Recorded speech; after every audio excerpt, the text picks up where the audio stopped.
have an opportunity at this show to learn a great deal of things from all the different vendors who are participating in the expo hall. And so I was thinking, well, what can I do that adds value? Because when I think, having done so many of these types of speeches in the past, we all know when we come out of a speech, we sort of remember just a couple things. And so I was thinking about it from my perspective as a CEO and sort of a board member, not just at AVAYA, but previously at other public companies in the same operational role, and then I'm actually still on another public company board that I chair right now. So I was thinking what might be helpful is to give the perspective from kind of my chair or the boardroom chair in terms of how we think about innovation, one, and how we think about business performance. I'm going to bring that all together and hopefully just share a few perspectives for you that'll be good takeaways. So, our whole world is driving towards customer experience. We know that. The enterprise communications of the past is now being thought about as customer experience. I would maintain that thinking of it in enterprise communication categories is sort of old style thinking that no longer applies. The challenge with customer experience, first and foremost, is we speak about it differently, whether you're an IT professional or a board. Quite frankly, even within IT professionals, we speak about it differently. And so as I was thinking through about how we can drive forward, it occurred to me that we need to first get the board and IT leaders speaking the same language. We obviously have the challenge of so much IT speak is so jargon-filled. We've lived it for a long, long time. And then boards are thinking of things they want, obviously revenue growth or profit or shareholder value and things like that. And so I think it's first important that we reset the language and we talk about things the same way. And so I'm going to go through that in sort of 4 different kind of quick takeaways, hopefully, from this talk. First, about resetting the language. Second is about conforming the metrics, which is just another way to think about the language, conforming the metrics so that we're all sort of saying, seeing, and doing the same things. And then a concept that we've embraced at AVAYA in a big way called innovation without disruption. We'll talk about that. And finally, everywhere you walk, everywhere here, AI is so big in our industry, but I want to talk about AI from the perspective of return on investment. Because, any time throughout my career as you go through early technological advancements, and we've seen them from, the PC to mobile,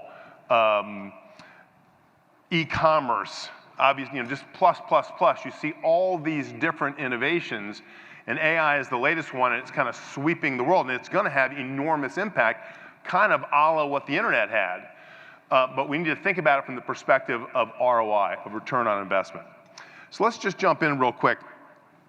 I did this thought exercise real quickly, which was going back to resetting language. And there's 6 keynoters.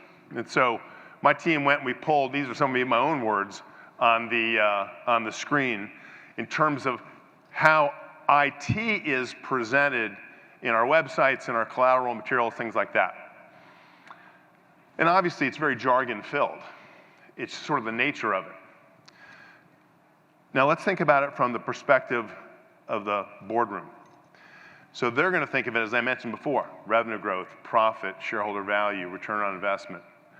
So we're already coming at it from a different perspective.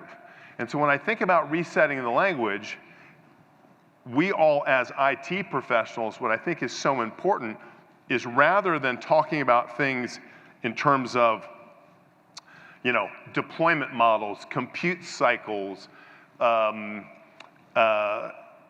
public versus private, a whole variety of things, it's very, very important, I think, to conform the language around performance. And so business performance is what it all comes down to. That's what I think about all the time in my chair and what my board thinks about all the time. And when I think about business performance, let's just sort of take a step back for a sec. So I've been in the industry for a long time, and Rich mentioned kind of some of the things I've done in the past. But go back when we used to think of things from the perspective of modality. You know, obviously so many of us came out of communications. So we think of it as I do voice, I do video, I do messaging. That then morphed into enterprise communications around also kind of very segmented. I do for the knowledge worker UCaaS, or I do for the agent CCaaS, or I do programmable communications around CPaaS. Then we got into the deployment choices as well, and we sort of said, if you looked kind of things as recently as a couple years ago, if the world was reduced to a bumper sticker, it kind of would say prem bad, cloud good in many respects. And so in my view, we've gotten all wrapped up in the how and not focusing on the what, which is the business performance. At the end of the day, I think we've got to organize around business performance. Now, how does business performance get defined in our world? It is really distills down to the customer experience that we deliver and the employee experience. So the solutions that we're all working through and trying to develop, what's that equation? It's CX plus EX equals that business performance. That's what we're trying to get to. And so my only advice, and sort of, you know, I'll have sort of a couple other of these as we go through this short talk, is I think it's really, really important to reset the language so we're all talking about the same thing. It all distills down to business performance. And we obviously know that employee experience is human, customer experience is human. Remember, the way brands now, all of our companies, all brands are having to differentiate themselves based upon customer experience. You know, back in the old days, sort of pre-internet economy, you could differentiate based upon your product, your price, your availability. That's gotten tougher and tougher, and now it's about how that brand makes you feel, how you deliver that customer experience. The employee experience, though, is critical to that, because if the employee, that agent who's delivering that, you know, first line of customer experience is somebody who is turned over 4 times during the year. I mean, and often you see in the agent population, you see turnover rates that kind of rival fast food franchises. That's your first point of intersection with your brand. How in the world, if you don't provide a better employee experience so you keep that employee there and they get tenured, how in the world can they provide that better customer experience? And it's the marriage of those two things that drive business performance. So again, first piece of advice or observation from my point of view, as you reset the language, always anchor on business performance. That then goes into number 2, which is about metrics. Again, it's very consistent about business performance as well. A couple interesting stats. Among sort of global firms, only half report their CX metrics. Only 1 in 20 tie those to the financials. So think for a moment. If you go back to the premise that it's tougher and tougher to differentiate yourself on product, price, and availability, and you got to differentiate yourself based upon customer experience, yet you don't even report it often, and you very infrequently, only 1 out of 20 times actually link it to financial performance, I would maintain that you're pretty divorced from the business performance. And so, consistent with resetting language around business performance, it's the same notion that you track and report on metrics the same way. You remember the old adage, what gets measured gets managed. In the contact center industry, which again I think is almost an oxymoron itself because we're all moving into CX, we use efficiency metrics. First call resolution, average holding times, average wait times, things like that. Think more from a business performance point of view, and I would maintain that the efficiency metrics that we track like mad, we all do, they're absolutely necessary, but they're equally insufficient They're necessary but insufficient. You got to do a lot more to track those metrics. And I'll sort of throw out a couple like provocative ideas for a sec. If you go back and say business performance is a function of employee experience and customer experience, and you know with employee experience, you better have more tenured agents than less, why wouldn't we in this industry be held responsible for things like the rates of voluntary termination within the agent community, or internal referral, where I'm an agent and I tell my best friend, you should apply here, it's a cool place to work. That whole idea is put metrics out there that tie you better and better to business performance. We think that is really, really important as this industry evolves from modalities or segmented approaches now to converged solutions that, think about CX. It's not inbound, it's not just voice IVY, it's omni-channel, it's inbound, outbound, it's digital, it's AI. AI is everywhere, and it's multiple deployment methodologies, prem, hybrid, cloud, public cloud, private cloud, everything in between.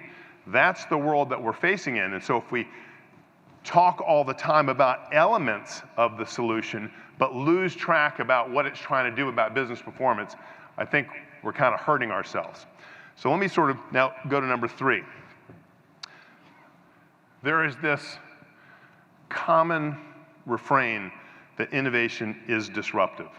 Innovation is disruptive. It doesn't have to be. Does it have to be? That's the question. So if you think about all of us in IT, what we deal with is the rate of change is breathless. New stuff comes on, we adopt it, we try to adapt to it, we manage around it, and here comes the next thing down the path. And so often what you hear about in this rate of change is we're chasing innovation. We have to. We all have to get better. We got to modernize. We're chasing innovation. But what happens is there's elements of change fatigue. And so the more disruptive innovation is, the more fatiguing it is, not just to you personally as an IT leader, but throughout the organization.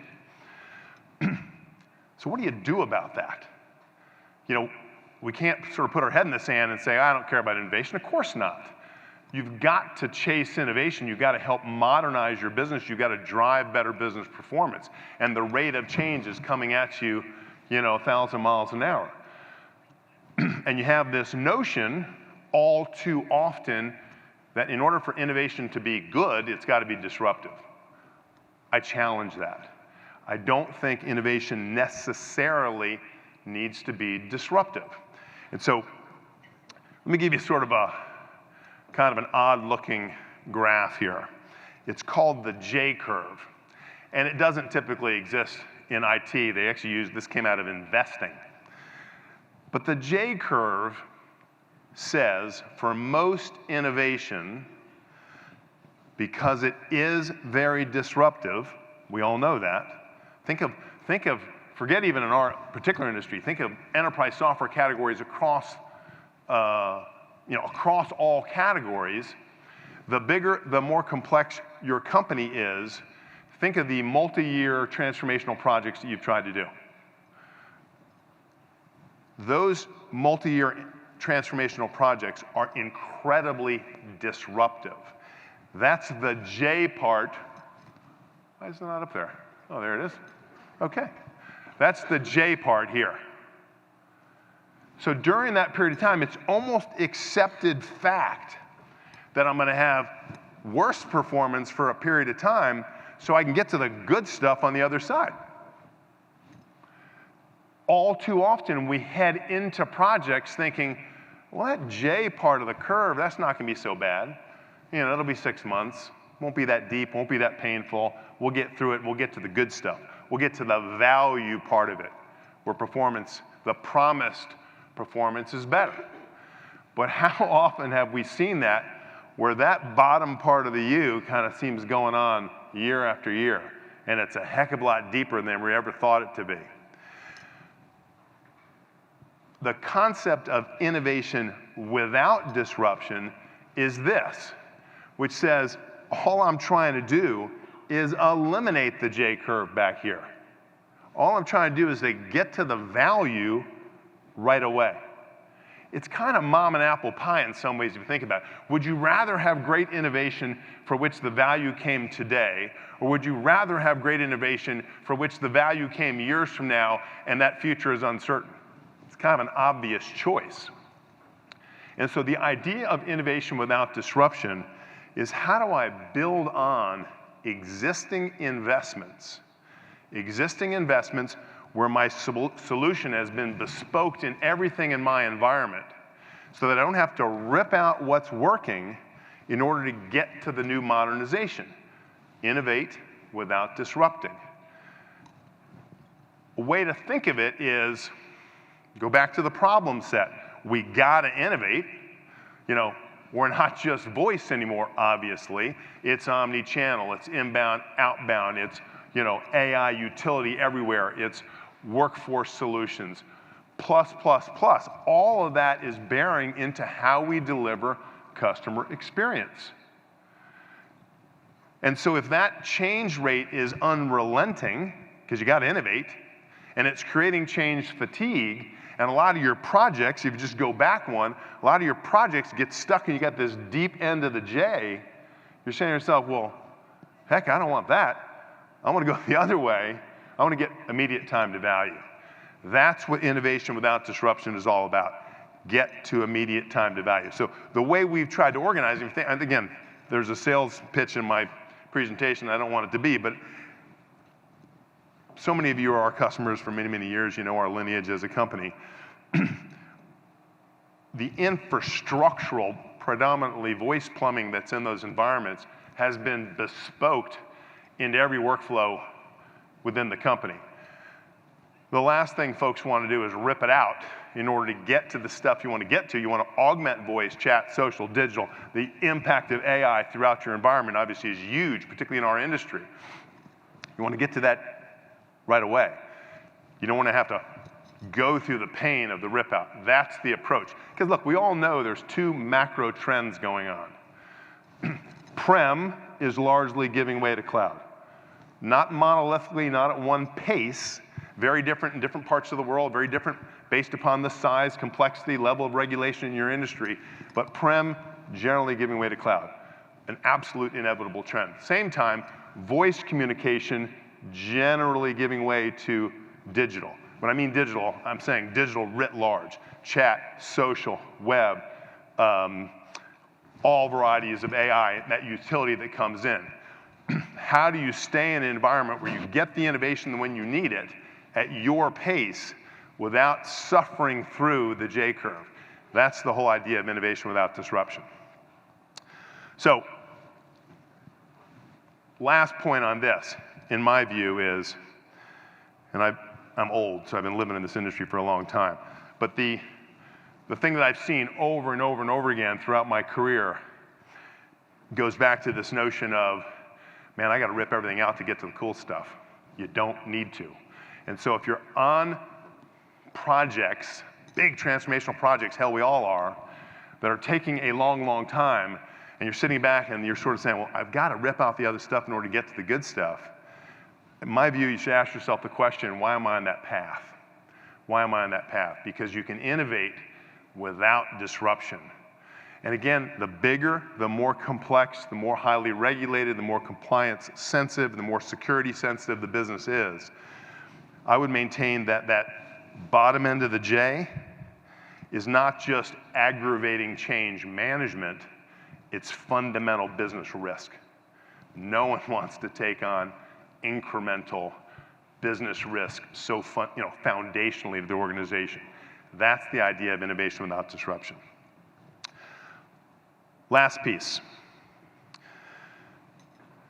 AI obviously is everywhere, and I find it almost funny because we talk about old AI. We've been using old AI with natural language understanding, things like that for a decade. Now we talk about new AI around Gen AI. And it has the opportunity to be it's a massive change to our industry. If you think about, most pundits will say that the impact of AI in the broader customer experience market is the largest impact in any other industry. Remember, the CX market is expected to be about $50 billion at the end of the decade. It's pretty straightforward. You think about it. Collectively, the salaries, the wages paid to agents globally,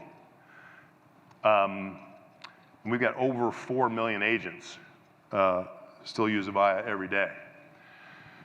It's $1 trillion in spend, $1 trillion in spend. So think about the opportunity. If you can get a 10% reduction in $1 trillion of spend, it's a $100 billion opportunity. So people are coming at AI like mad for appropriate reasons, because how does it assist or make better the employee experience? Because they can answer the customer's query. Therefore, how does it make better the actual customer experience? How does it deflect so things get answered, voice bot, chat bot? How does things get intelligently routed, et cetera, et cetera? So the old expression, the juice is definitely worth the squeeze. But my only sort of last piece of advice when you think about the AI market is, like every technology that's come before it, there's a hype cycle, and they call it the trough of disillusionment. My counsel is to be careful. Most of the pundits now are writing about that 2024 is where the ROI, the return on investment on AI, has got to be proven. There's a lot of cool demos and cool use cases, but my counsel is make sure you think about those use cases where you get demonstratable ROI. Those are the projects that are going to get funded as you go forward. Again, come back to business performance. Those that deliver that business performance, think of that $1 trillion spend.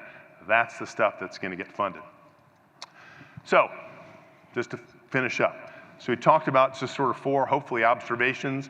Hate to call it even pieces of advice. This is sort of my view, which is reset the language about business performance. Think about your metrics the same way. What drives outcomes? Think about innovation. Yes, we have got to embrace innovation, but it does not have to be disruptive. The notion of innovation without disruption. And then finally, it's about, as you go through and deploy these AI projects throughout, and everybody is, think about the ROI, because it's really going to make a difference this year. Thank you very much. I appreciate it. Good luck at the Expo.